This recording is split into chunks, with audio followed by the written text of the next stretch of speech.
Dr. Vito, yung po bang pabago-bago po ng temperatura ay klima po ay nagiging sanhi po ba kung bakit po tayo nagkakaroon ng sakit or trangkaso ngayon?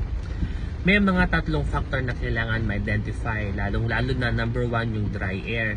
Kapag po tayo nakakalangha po niyan, ito po mas lalo nagatay po yung mga bacteria and virus sa ating katawan. At kapag po dry air, nagkakos po ng narrow sa ating mga blood vessel para hindi makapunta yung mga white blood cell na pangdepensa sa ating katawan sa ating mga mucosa. Pangalawa po kapatid, kapag medyo malamig sa atin, cold ang temperature, still napaka-humid pa rin po ng Pilipinas sa ating klima. Kaya po pag tayo po ay bumabahing, nag-i-sneeze or kapag tayo umuubo, yung mga bacteria or mga virus na galing sa ating ilong bibig ay mas lalo nagbe-breakdown niya sa hangin, kaya po mas lalo po bumibilis ang pag-spread at pagkalat.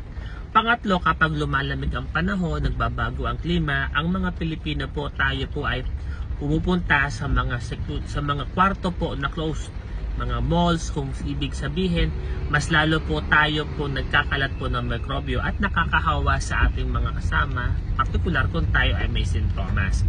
Ito po si Dr. Vito, ang inyong Mindoreñong manggagamo.